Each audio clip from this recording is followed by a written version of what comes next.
Hey guys, you're in a nutshell with me, Ina. Meron tayong very interesting report na pag-uusapan. Itong report na to, basically saying na, a few years from now na rin, ano? A few years from now, ang population growth daw ng Canada ay magiging talagang highly dependent.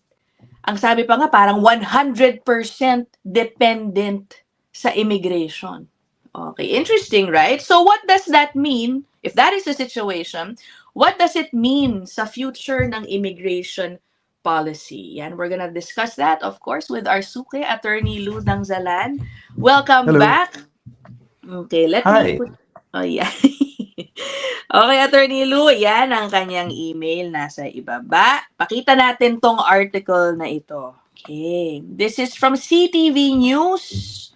Published, kailan nga ba? Ayan, March 4, Mhm. 2026. Sabi dito, Mhm. immigration could soon account for all of Canada's population growth according to an expert na kanilang in-interview. Puntahan natin yung relevant portion, okay? Yan. This is of course, ang context nito, alam nyo naman, mababa ang birth rate ng Canada. Okay? Sabi dito nung ni Mr. Dan Hebert, okay, a geography professor who studies human migration. Canada is facing an unprecedented future of population growth set by government policy. Sabi niya, natural increase in Canada is going to hit zero really soon. Baka raw sa 2029 or 2030, give or take, at that point, all population growth is going to be immigration related like 100%. Yun ang quote niya. It means, kung ano daw yung iset na targets ng IRCC, for example, specifically sa PR admissions nila, no? I think this is what it is referring to. Wherever it sets that immigration number, sabi dito, that's the amount the population is going to grow. So that's historically unprecedented. Again, by Mr. Dan Hebert, yung kanilang resource person dito. Medyo malapit na rin yun, Attorney Lu, no? 2029, Yeah. 2030, 4, 5 years from now. Anong nakikita mong, una sa lahat, naniniwala ka ba na ganun ka magiging dependent yung population growth ng Canada sa immigration? Ganun pala ka-close, ano? Well, let's establish some baselines here. The Alright. first baseline I will establish is in demography. There is this thing called replacement level fertility, which I think I shared an article with Yeah. you from the National Institute of Health from the US.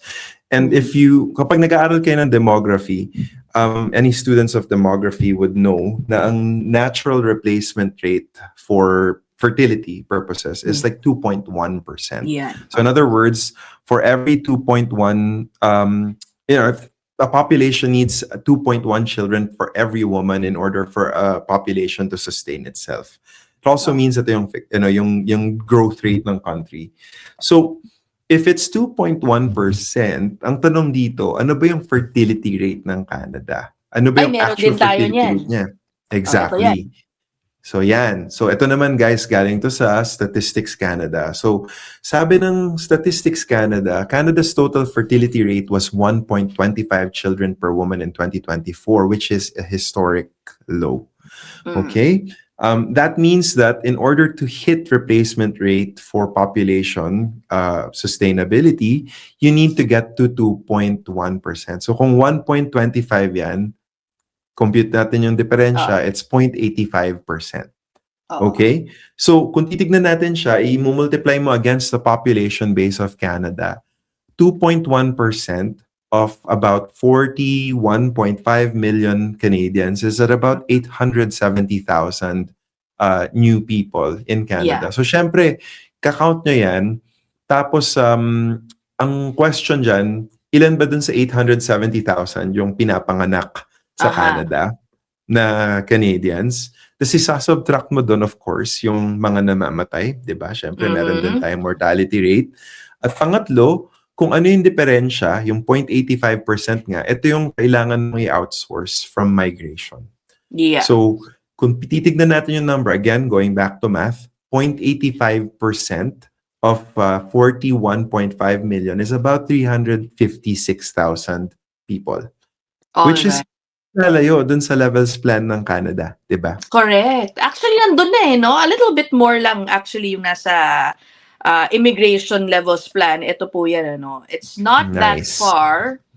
Ayan, no? Ito yan. 380. 380 for 2026. Pero Until actually, tignan mo yun, 2028, 380 pala. range yan 350 to 420, diba? Oh, yan. Range Okay. yan. So, nandun siya sa sweet spot, 370,000. But then, the article, Attorney Lou, it seems like it's assuming na magiging zero yung natural birth rate in 2029 and 2030 when it is saying that magiging 100% kung ano nga daw yung iset, ito na yung magiging population growth. Right. And sabi nga, it's unprecedented raw, no?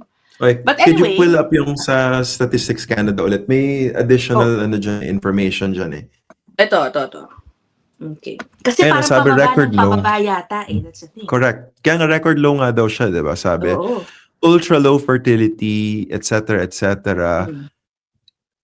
through a slower pace of annual decline than what occurred in 2022. So pababa siya ng pababa. So Yeah. what this human geographer is saying from UBC is yun nga, yung natural fertility rate ng Canada is it's going down and down and down. Na he has basically yung kanyang argument is that by 2029, 2030, magtatank to zero na halos fully dependent na tayo to migration to replace our population. And siguro unahan ko na yung mga magsasabi na, maybe that's not such a bad thing. And let me remind you na sino magbabayad ng mga pension nyo kapag nagre-retire na kayo? Sino magbabayad sa education ng anak ni Ina? Kapag pagka paliit ang tax base natin, huwag na tayong lumayo. Tignan natin kung anong nangyayari sa Japan. For example, nagsishrink ang kanilang population. It is a fiscal time bomb. Mababang karote yung bansa kapag naubusan tayo ng tao. So, kailangan sustainable yung population. We're not saying that we should kick open the door and let everyone in. It then becomes a question of like, ano ba talaga dapat yung levels? And it's very interesting na Ina, pinasok mo side by side nung kinikwenta natin, di ba? So 0.85% to replace, para makaabot ng 2.1% nga. Pumapasok sa gitna nung range ng levels plan. So ibig sabihin, yung mga nagsulat ng levels plan, tinitingnan yung siyensya ng demography. Yeah, alam nila, no? Oo nga naman. I mean, I would not expect less. I mean, these are serious numbers that they are, preparing. Hindi lang yung hinugot kung saan man. Bansa yung pinatatakbo mo, isang G7 economy. Diba? But, okay, so kung pagbabatayan natin yung sinabing 1.25 na 2024, okay, fertility rate. Oo. Pero kunyari dumating, kung yun ang pagbabatayan, okay lang yung it's matched doon sa current targets nga ng IRCC. Kung tama naman itong in-interview sa report, okay, na maaring bumaba to zero, ibig sabihin, kung tama siya, by 2029, 2030, IRCC, if it wants to have a, good population growth rate, kailangan umabot dun sa original na 800 number. Tama ba? So do you think this article is saying or could mean that the PR allocations years from now, they are bound to almost double in 2029, 2030? These are not automatic policy decisions. These are policy choices. And policy choices are by their nature political. So depending on the government of the day, didiktahan nila yung bureaucracy, yung mga bureaucrats, yung mga nagtatrabaho sa civil service kung ano yung number na gusto nila. So that's number one. Ultimately, it is a political choice. And what Canada experienced in the last 5 years is an influx na hindi natin nakita before. And our economy, not the economy, but the population grew significantly to the point na na-stress test yung mga services at the municipal and provincial level.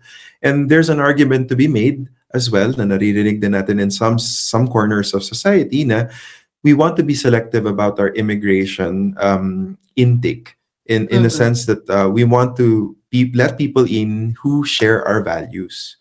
Yeah. That's a discussion for a different type of format, I suppose, or podcast. Pero Mhm. ito yung mga open-ended questions na magiging tanong sa politika ng Canada, sa mga leaders natin, kung ano ba yung gusto nating mangyari sa immigration, Yeah. in the long term. Kasi very Correct. serious to kung tama nga tong demography prediction na to, na dadating tayo sa 0% fertility, that would be sad. Yeah. Kasi we would have to be entirely reliant on immigration. Pero there's also ways to actually encourage the higher fertility rate in Canada. Yes. For example, meron naman, for example, if you have supports for allowing, say, for example, families to grow their families, for Yeah. example. Diba? Kasi alam din Taasan natin yung na mataas. childcare, yung mga ganyan, right? Correct. Yun nga. Oo. So, for example, child poverty incidence, kung kaya niyong pababain yan, kung bibigyan niyo ng tax breaks ang mga families in order to actually do this, kung pabababain natin ang cost of daycare, for example, which is, a lot of them are in the pipeline now. We know. Yeah. Pero syempre may challenges pa rin sa cost of living. So, lahat ito interconnected, di ba? Kasi at the end of the day, while hindi naman consciously nagpa-family plan ng mga tao, meron pa rin mga nagpaplano, di ba? So in Yeah. other words, tatanungin mo yung family, ano ba yung ideal size ng family? Di ba? Sabihin nila 2, 3, ganun. Yung iba 1, yung iba 0, di ba? Yeah. Syempre, ultimately, choice pa rin yun ng couple, ng family, kung ilan ba talaga ang gusto nila. Yeah. I find it lang so ironic, Lou. Canadians, yung mga, lalo na yung mga talagang dito na lumaki, no, matagal na. Kasi yung mga new permanent residents, new citizens, gusto nila magkaanak the new immigrants, right? Yeah, and that is my point. It's so ironic. Yung mga Canadians, parang ayaw nila, hesitant sila magkaanak. And yet, so many immigrants or potential immigrants, yan ang gustong bagay dito sa Canada. They feel like Canada is the better place to raise their children, right? It's just so, I find that so ironic, and you're right. I won't be surprised nga naman na hindi naman kailangan lahat yan kunin sa immigration. Mag-invest ba, tama ka, sa mga bagay na i-incentivize ba na magkaroon ng anak nung mga matatagal na nandito. Okay, but obviously, the article is saying that Canada is, immigration in Canada is not going anywhere. Okay, baka kasi yung fears ng iba, wala na, tuloy-tuloy na to, pakonti na ng pakonti ang tatanggapin ng Canada. I don't think, if itong pagbabatayan natin to, I don't think that's the case. But it does not mean na magiging lenient sila kasi forever nila parang kailangan ng tao. It could actually mean the opposite, na because they know na talagang immigration will be their main part of the program, kumbaga, baka mas maghihigpit pa. Be more selective sa mga tatanggapin nila. Do I make sense, Lou? Yeah, I mean, at the end of the day, as I said, diba, it's a political choice. Any policy is politics. So, depending on the government of the day, ano ba yung choices na gusto nilang gawin? Ito ba'y tatanggapin ng political classes natin? Tatanggapin din ba ito ng public? If it's acceptable to the public, then I think they will go that way. I mean, there is one thing na sasabihin ng demographer na ganito nga. Iba din ang sasabihin ng mga policymakers, ng mga bureaucrats and civil servants. And at the same time, you have the political class who are elected members who will be more responsive and listening to the people on the ground, at least in theory, at on paper, diba? So, kung sasabihin ng mga tao, well, we want a smaller population, then so be it. We want a smaller population. That's it. So it's a choice. But this is also kind of like a math problem. Again, babalik talaga tayo sa math talaga parati. Like, sa akin kasi is like, beyond everything, beyond values, it's important. We're not discounting na, okay, we want to select what we need and who we want. Diba? Like, in terms of like, sino yung skilled labor na kailangan natin? Pangalawa, sino ba yung mga pasundo natin in terms of values? Kapareho ba natin sila ng values? It is a part of our immigration choices, for sure. But at the same time, there's also the terror of math. Kapag hindi naman natin hindi naman natin sinuportahan yung demographic growth ng Canada for replacement, at the very least, magkakaroon tayo ng problema in terms of paying for the pensions, paying for the healthcare, paying for education. Saan kukunin yan? Diba? Yeah. And of course, naka-attach din dito yung matagal nang hinihingi ng mga tao dito na more investments sa housing, hospital facilities. I mean, ang daming kailangang isipin ng gobyerno, no? It's not Mhm. an easy task to balance that out, the need for immigrants, but at the same time, to fast-track yung development and investments dun sa mga social services aspect. Mhm. Yeah. Okay. Do you think lang, Lou, merong certain profile na gugustuhin ang Canada because of, yan nga, low birth rates, aging population? I think it's clear that healthcare workers might be needed and will continue to be needed for like a long time, Mhm. no? Yan yung isang For magiging sure. requirement. Fearless forecast is yes. Simon says yes. Kasi Oo. nga, the older the population is, the more demanding they become in terms of social and healthcare services. So obviously, we'll want to replenish our population with the younger one, with the younger batch, who are trained in something that can deliver care for these folks. So you hit two birds with one stone, diba? Yeah. Oo. May mga mainstay talaga, alam mo yun, in terms of like immigration priorities. But again, this is a political choice. Kasi choice na nilagay nila yung yung insurance broker sa STEM, for Yeah. example. Na ang dami nagtataka bakit nandun yun, 'di ba? Bakit Oo. nga ba nandun yun? Whereas ang dami nating mga healthcare workers na nagkakandara pa para makakuha ng permanent resident slot, 'di ba? So Mhm. it's a choice. So, Correct. if you're not happy with those choices, huwag kayo sa comment section mag-albruto. Sulatan yung mga MPs nyo. Pero sige lang, sa comment section kayo, pasinayaan natin yung engagement ni Ina. Yan si Attorney Lou, tambay yan sa comment section ko, guys, kung gusto niyo siyang makausap. And speaking of comment section, guys, do not forget, si Attorney Lou, meron pa rin siyang, let's help him grow his YouTube channel. In fairness, more than Salamat. 1,000 subscribers ka na, and it's just been like, entering Weeks. your third week? Wala ka pa yatang full 3 weeks. Magti Oo, 3 weeks congrats, tomorrow. Magti Oo, 3 weeks tignan niyo tomorrow, yeah. naman. Ang galing ng production, thumbnail pa lang, alam mo ng quality. O, diba, guys? I-follow Thank niyo you. siya kung hindi niyo pa siya nafa-follow. Bigyan natin sila ng trivia, Attorney Lou, sa production quality mo. Bakit Sige. napakaganda?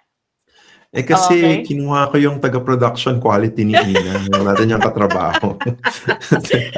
Oo, guys, hi Poch! Yan yung Hi, Poch. editor namin. Based pa siya sa Pilipinas. Editor ko siya dati sa CNN Philippines. Although I stopped working with him na, binigay na lang niya sa akin yung template ko. Pero nakita mo kapag talagang kinuha mo siya regularly. Ang Oh my ganda. God. Kaya i-follow niyo si Attorney Lou, okay? Ibang Alright. level si Poch. Yun lang masasabi ko. Okay, so that is it. Kung meron kayong input, again, lagay nyo dyan sa comment section. We look forward to reading them. We'll end this episode here. Thank you again, Attorney Lou. I'll see you You're guys in the welcome. next one. Take care. Bye! Bye.